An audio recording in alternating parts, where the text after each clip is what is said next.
Olá, este é o seminário sobre interpretação bíblica e é um privilégio ter a sua companhia. É também um privilégio ter conosco o Dr. Frank Hazel, diretor associado do Instituto de Investigação Bíblica, para apresentar o tema de hoje. Olá, Dr. Hazel, o que vamos aprender hoje? Bem, hoje mais uma vez aprenderemos algo fascinante sobre a profecia bíblica. Mas, desta vez, sobre a profecia condicional, especialmente no que se refere ao povo de Israel. Existem alguns cristãos que interpretam a Bíblia de forma muito literal e pensam que a nação de Israel, a nação política, como existe hoje, é o cumprimento literal das profecias bíblicas do Antigo Testamento. Nesse vídeo e no capítulo do livro, essas passagens sobre Israel e o caráter condicional dessas profecias são estudados mais detalhadamente. Aprenderemos alguns princípios bíblicos que estão em ação na própria Bíblia, que podem nos ajudar a lidar fielmente com essas profecias e ver qual é o seu significado e qual é o verdadeiro papel de Israel na Bíblia para nós hoje. E quem apresentará este tópico? Quem compartilha esta mensagem conosco é o Dr. Elias Brasil de Souza. Ele é o diretor do Instituto de Pesquisa Bíblica da Associação Geral dos Adventistas do Sétimo Dia. Como seu nome indica, ele é de origem brasileira, da América do Sul, e lecionou lá por muitos anos em nossas escolas e adquiriu seu doutorado na Universidade Andrews. Agora ele trabalha como diretor do Instituto de Pesquisa Bíblica da Associação Geral. Ele é especialista no santuário e trabalhou com a questão das profecias condicionais. Eu acredito que você ganhará algumas percepções bíblicas muito interessantes e úteis sobre a natureza dessas profecias. Ao estudar esse tema, espero que isso lhe traga uma bênção. Que Deus ajude você a entender melhor a mensagem bíblica dessas passagens.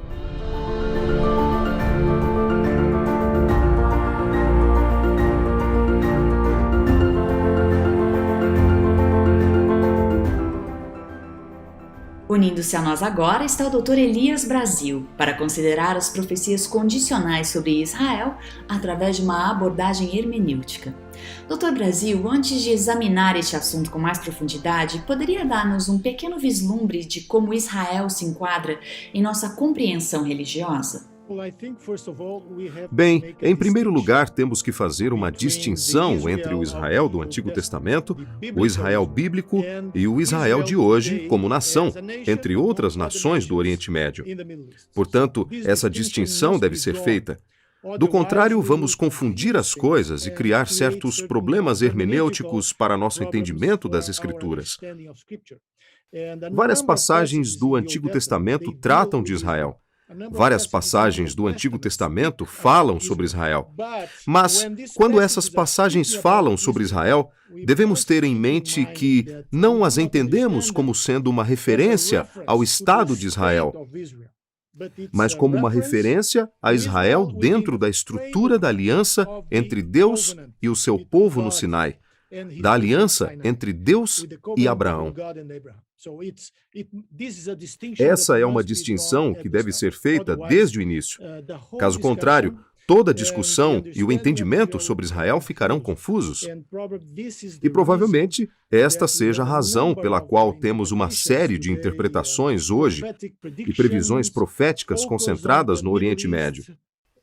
Elas vêm desse mal-entendido hermenêutico fundamental. Algumas pessoas pensam que Israel foi substituído. Como entendemos isso? Essa é uma ótima pergunta. Acho que isso vai ao cerne do assunto. No passado, vários cristãos costumavam dizer: Deus rejeitou Israel. E por causa disso, sabe, isso surgiu com os fundadores da igreja e continuou ao longo das eras, especialmente durante a Idade Média. Essa noção de que Deus rejeitou o povo judeu. Geralmente, o argumento era: o povo judeu matou Jesus, então Deus os rejeitou. Como resultado desse tipo de entendimento, muito antissemitismo surgiu no mundo. Assim, os judeus começaram a ser perseguidos porque eram assassinos de Deus. Mas esse também é outro problema. Esse é um mal-entendido fundamental das Escrituras, porque, em primeiro lugar, no fim das contas, Jesus não foi morto pelos judeus.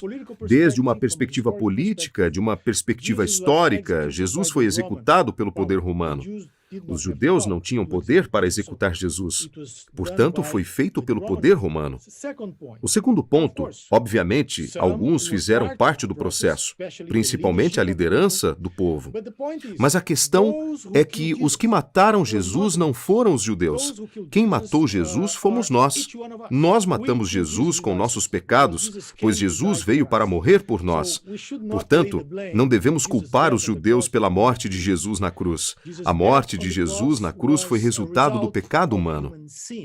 Então ele veio pagar o preço por nossos pecados e morreu na cruz para ser nosso substituto, para nos salvar. Este é outro aspecto teológico fundamental de todo o assunto que devemos ter em mente. Agora a questão é, será que Deus rejeitou os judeus? Essa é uma questão muito importante. Quero ser tão direto na resposta quanto você foi na pergunta. Eu diria, Deus não rejeitou o seu povo. Paulo é muito claro em Romanos capítulos 9 a 11. Esse é o tom desses capítulos. Deus não rejeitou o seu povo, porque o que aconteceu no processo do plano de salvação foi que os judeus que aceitaram Jesus tornaram-se parte do povo de Deus.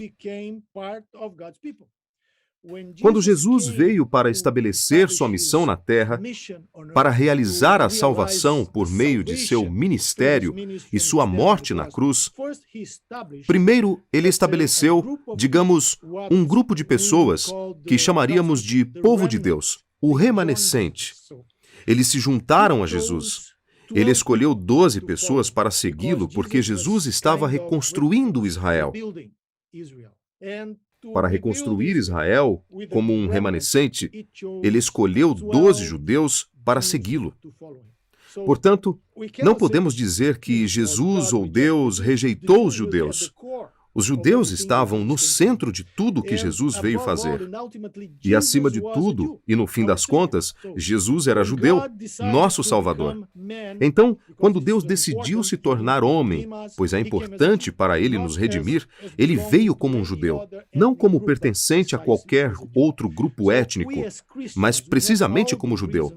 Então nós, como cristãos, temos todos os motivos, digamos, para valorizar e amar o povo judeu, porque foi por intermédio do povo judeu que recebemos as Escrituras, e por intermédio do povo judeu recebemos o Salvador do mundo. Então isso é, eu diria, muito importante ao discutirmos toda a situação relacionada a Israel. Alguma vez houve uma tentativa de eliminar o Antigo Testamento do cânon bíblico? Bem, houve algumas tentativas de remover os livros do Antigo Testamento, isto é, todo o Antigo Testamento das Escrituras, mas foi a tentativa de um herege no primeiro século chamado Marcion, ou Marcião, ou Marciano, ou como quer que você pronuncie. Em outro idioma, você terá uma pronúncia diferente, mas geralmente você diz Marcion. Ele veio com a ideia de que o Deus do Antigo Testamento não é o mesmo Deus que é o Pai de Jesus Cristo. Com base nesse critério, ele se livrou do Antigo Testamento e de grande parte do Novo Testamento. Mas a igreja logo reconheceu que era heresia, porque se você remover o Antigo Testamento, você não terá o Novo Testamento, porque o Novo Testamento não faz sentido sem o Antigo Testamento.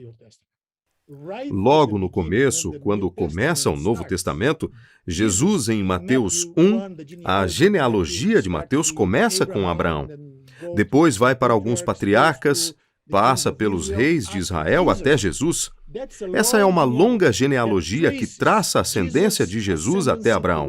Por quê? Porque Mateus e o Novo Testamento, como um todo, mostrarão que Jesus é o cumprimento das profecias feitas a Abraão, feitas a Israel no passado.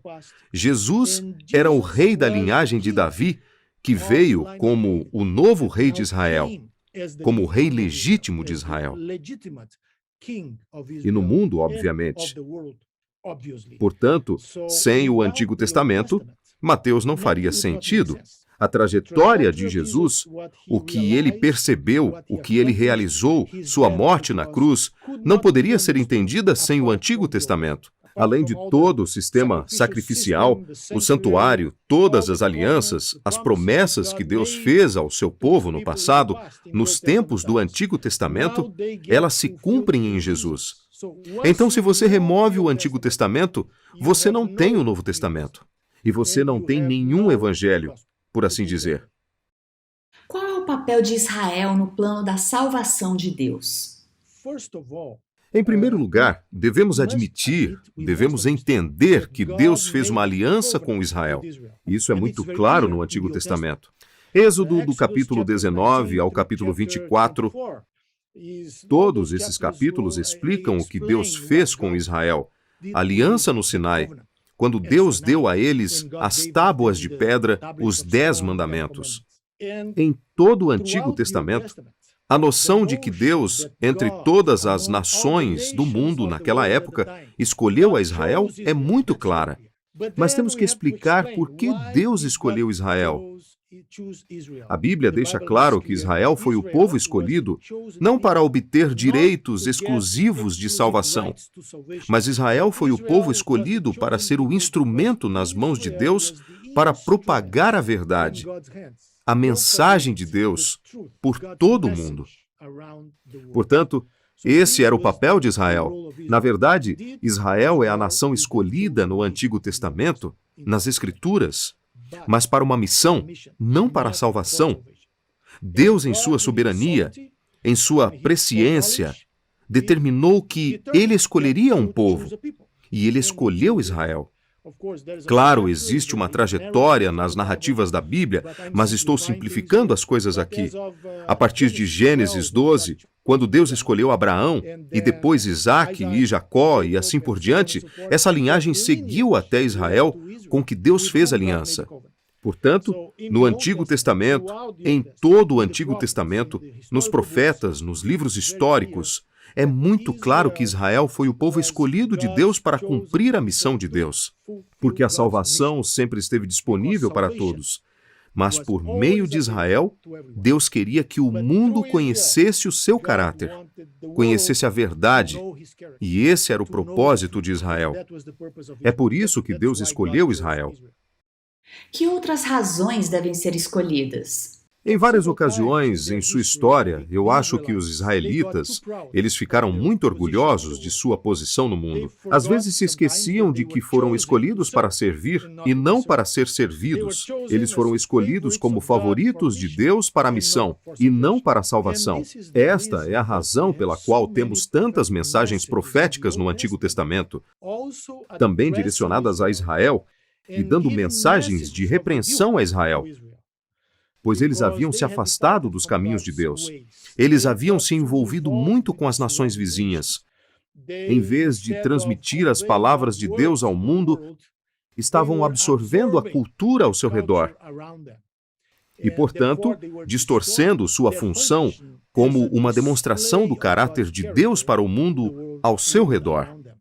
É por isso que acabaram no exílio. Em 722 a.C., a parte norte de Israel, o reino do norte de Israel, foi feita cativa e basicamente dissolvida pelos assírios. Posteriormente, em 586 a.C., os babilônios vieram e levaram Judá para a Babilônia. Foi por causa disso, porque eles falharam em sua missão, e Deus teve que repreendê-los. Portanto, ao mesmo tempo, no Antigo Testamento, há promessas maravilhosas feitas a Israel de que Deus viria, habitaria entre eles e colocaria sua glória em Jerusalém, e as nações do mundo fariam peregrinação para aprender de Deus em Jerusalém. Então, todas essas promessas estão lá. Aqui está o cerne do problema, pois algumas pessoas pegam essas promessas e dizem que elas devem se aplicar hoje a Israel. Existe um papel para Israel como nação nos acontecimentos finais? Antes de mais nada, deixe-me voltar à questão da hermenêutica, a questão da interpretação, que abordei brevemente no início da nossa conversa. Devemos entender que nossa interpretação do Antigo Testamento, e principalmente das profecias relacionadas a Israel, devem ser interpretadas à luz de Cristo, à luz do Novo Testamento. Não devemos pegar as profecias feitas para o Israel do Antigo Testamento e interpretá-las literalmente, ignorando a interpretação dessas mesmas profecias no Antigo Testamento, e especialmente na vida, no ministério de Jesus Cristo. Quando Jesus veio a este mundo, como mencionei antes, ele reuniu em torno de si um grupo de discípulos ou apóstolos, 12 deles. Com isso, ele sinalizava a todos que estava reconstruindo Israel. Esse grupo de homens judeus era o novo Israel. E ele escolheu exatamente 12, porque 12 era o número das tribos de Israel no Antigo Testamento. Assim, Jesus reconstrói Israel ao redor de sua pessoa. Em várias passagens do Novo Testamento, especialmente em Mateus, Jesus se apresenta como o novo Israel. Em outras palavras, Jesus é a nação de Israel. Jesus encarna em sua pessoa Israel, porque ele veio da linhagem de Davi, porque ele veio para cumprir as profecias do Antigo Testamento feitas a Israel. Agora, o novo Israel, ou o Israel de Deus, é Jesus, e os discípulos que se uniram a ele, e muitos outros judeus que se juntaram a Jesus. Porque às vezes pensamos que o povo judeu simplesmente rejeitou Jesus. Isso não é totalmente verdade. Não é. Claro, alguns judeus, e provavelmente um bom número deles, não aceitaram a mensagem de Jesus. Mas um bom número de judeus se uniram a Jesus. A igreja primitiva era basicamente formada por judeus. Portanto, os judeus eram o núcleo do novo Israel. Mas naquele grupo de pessoas, Deus tinha um plano para o mundo. Para o antigo Israel, para o Israel do Antigo Testamento, Deus havia prometido a terra de Canaã. Deus prometeu habitar entre eles no Monte Sião, no templo, o que ele fez muitas vezes. Ele deu aquela terra para eles, mas em Jesus Cristo, Deus estava prometendo o mundo inteiro ao seu povo. Em Jesus Cristo, o instrumento de salvação de Deus para o mundo não é mais uma nação, mas um povo que é multiétnico, que está presente em todo o mundo. Devemos entender isso antes de abordarmos especificamente a questão de qual é o plano de Deus para Israel hoje. Hoje, todos aqueles que estão em Jesus, de acordo com o apóstolo Paulo, são descendentes de Abraão. Eles são verdadeiros israelitas. E isso é o que define teologicamente um verdadeiro israelita hoje. Estar em Jesus, estar conectado com Jesus, pois Jesus é o verdadeiro Israel. Jesus é o verdadeiro rei de Israel. Jesus é o descendente de Davi. Portanto, ele personifica em si mesmo a nação de Israel. Dessa forma, se estamos em Jesus, somos o verdadeiro Israel. O Israel de Deus hoje é cada um de nós que está em Jesus, que segue Jesus. Por nosso intermédio, Deus quer alcançar o mundo da mesma forma que ele, é claro, queria alcançar no tempo do Antigo Testamento, por intermédio de um grupo étnico, Israel. Portanto, dessa perspectiva, sua pergunta, qual é o papel de Israel, o Estado de Israel hoje no plano de Deus?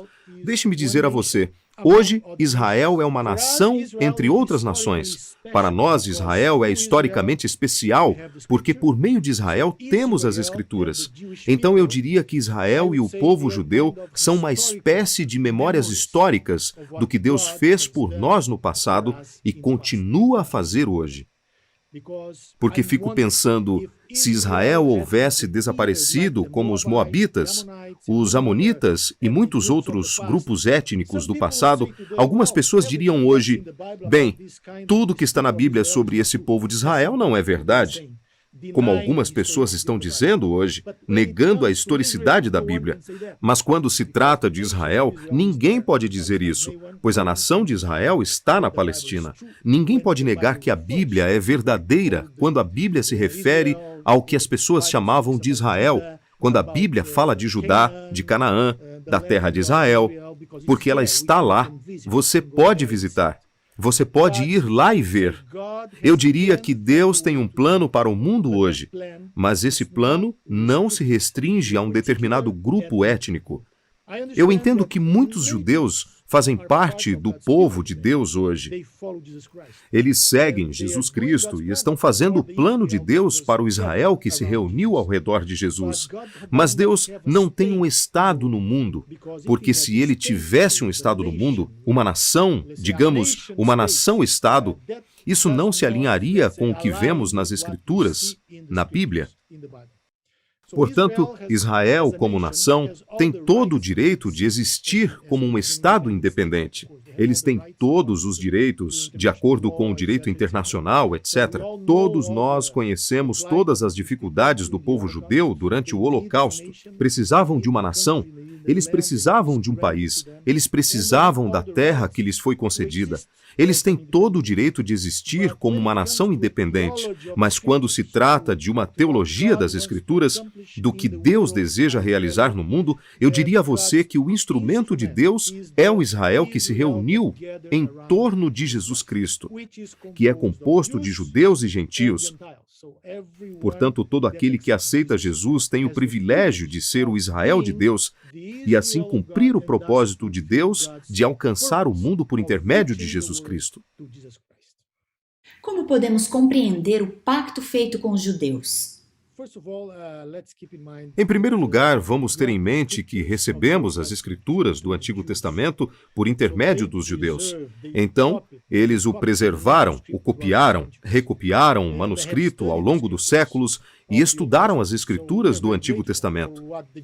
Portanto, somos muito gratos pelo que os judeus fizeram, pelos escribas judeus e, mais tarde, os chamados maçoretas, que preservaram o texto do Antigo Testamento, sem o qual nossa compreensão do Evangelho seria muito empobrecida.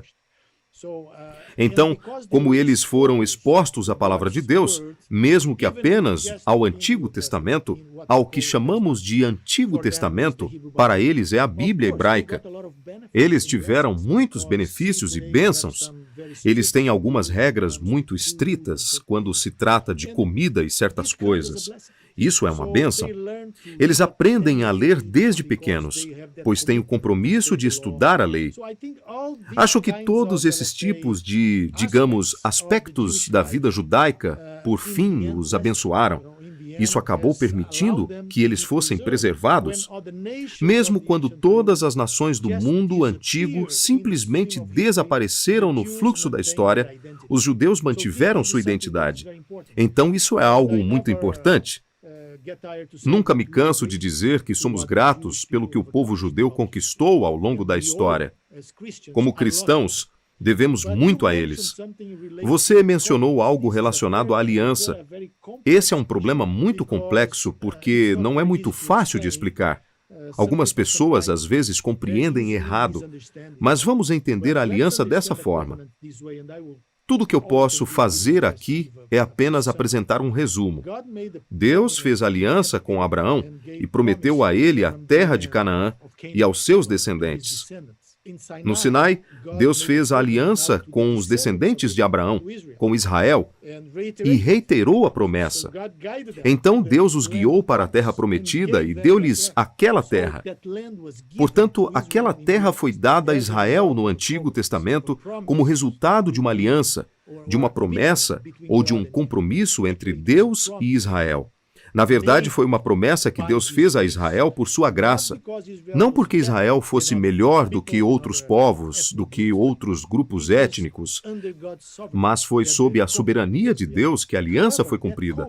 No entanto, essa aliança era frequentemente quebrada pelo povo. Nós vemos isso nos profetas, pois eles se voltavam para os ídolos, eles rejeitavam a Deus, eles faziam todo tipo de coisas. No fim, Deus os enviou para o exílio e, aparentemente, a aliança foi quebrada. Portanto, é isso que alguns dos escritores bíblicos temiam sobre o pacto. Deus havia rejeitado o seu povo. O que aconteceu? Em seguida vem Jeremias. Jeremias capítulo 31. Jeremias diz que eles não deveriam temer, pois Deus faria uma nova aliança. Deus renovaria a aliança com seu povo. Para entender o que é esta nova aliança, devemos ir ao Novo Testamento. É por isso que precisamos do Novo Testamento também. No Novo Testamento, é muito claro que a nova aliança que Deus faz com seu povo, que de alguma forma, eu não diria que substitui a antiga, mas cumpre a antiga aliança, isto é, a aliança com Abraão e outros, ou a aliança no Sinai. Essa aliança com Cristo é a nova aliança. O próprio Jesus, quando instruiu seus discípulos a celebrar a Santa Ceia, disse: "Este é o sangue da minha aliança. Este é o sangue da aliança." Então Jesus fez a aliança, quero dizer, ratificou a aliança. Mas para fazer parte da aliança, desta nova aliança, que é aquela que está em vigor hoje, você deve estar ligado a Jesus Cristo. Esse é o ponto. Você não pode dizer que uma entidade, uma nação, um grupo étnico está sob essa aliança. Qualquer nação pode estar sob essa aliança. Essa aliança está aberta aos judeus, aos israelitas, aos árabes, a qualquer um que aceite Jesus. Jesus, por falar nisso, é judeu. Jesus era um judeu. Pensamos que ele permanece um judeu, pois ele continuou quando ascendeu ao céu. Ele reteve sua natureza humana. Assim, essa aliança está em vigor hoje. Mas está em vigor, é válida hoje por meio de Jesus Cristo. Então, judeus e gentios que se uniram a Jesus Cristo estão sob a nova aliança. A aliança se aplica a eles. Não devemos dizer, Jesus, Deus, fez uma aliança com Abraão no passado da terra de Israel. Portanto, devemos encontrar na nação de Israel razões teológicas para algum tipo de cumprimento profético na Terra Santa. Eu diria que essa não é a melhor hermenêutica bíblica para interpretarmos os textos hoje. O que Jesus prometeu ao seu povo, na nova aliança, é mais do que um pedaço de terra no Oriente Médio. Jesus prometeu o mundo inteiro. Quando chegarmos ao fim da Bíblia, em Apocalipse 21 e 22, quando a nova Jerusalém descer do céu, esse será o cumprimento final da aliança. Pois isso diz que Deus estará com eles, e eles serão o povo de Deus. Esse é o tabernáculo de Deus, com os humanos, com o homem. Essa é a Nova Jerusalém, que significa todas as promessas que Deus fez a Israel no Antigo Testamento, a nação de Israel no Antigo Testamento. Agora, eles encontram o seu cumprimento na Nova Jerusalém, no povo de Deus reunido em torno de Jesus. E isso não se restringe a um pedaço de terra no Oriente Médio. Isso abrange o mundo inteiro. Essa é, eu acho, a melhor maneira de entender a aliança. Deus rejeitou os judeus e os substituiu pela igreja? Sim, já falamos sobre isso. Esse é um assunto muito debatido. Foi mais no passado, provavelmente não é tanto hoje. Acho que é uma questão de usar corretamente a linguagem. Portanto, não devemos dizer que Deus rejeitou o povo judeu. Deus não rejeitou o povo judeu. O povo judeu tinha todos os privilégios da aliança. Eles conhecem a Bíblia muito mais do que muitas outras pessoas. Então, de certa forma, eles têm ainda mais vantagens quando comparados a outras pessoas. Deus não os rejeitou, mas Deus os convida a se unir ao verdadeiro rei de Israel, ao verdadeiro descendente de Davi, Jesus Cristo. Uma vez que um judeu ou outra pessoa de qualquer etnia se une a Jesus Cristo, essa pessoa se torna um filho de Abraão, uma filha de Abraão. É isso que Paulo diz em Romanos. Então, o que define um descendente de Abraão? O que define um verdadeiro judeu não é o sangue étnico, não são as origens étnicas, mas seguir a Jesus Cristo. Aqueles que seguem a Jesus Cristo e aceitam Jesus pela fé são os verdadeiros descendentes de Abraão. Em resumo, eu nunca diria que Deus rejeitou o povo judeu. Deus abraça todos que o aceitam, que aceitam Jesus como seu Salvador pessoal.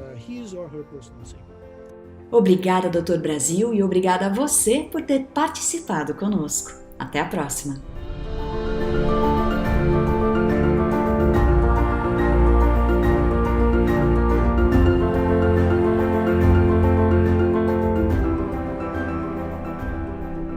Para um estudo mais aprofundado deste assunto, adquira agora o livro Biblical Hermeneutics: An Adventist Approach no site www.adventistbiblicalresearch.org.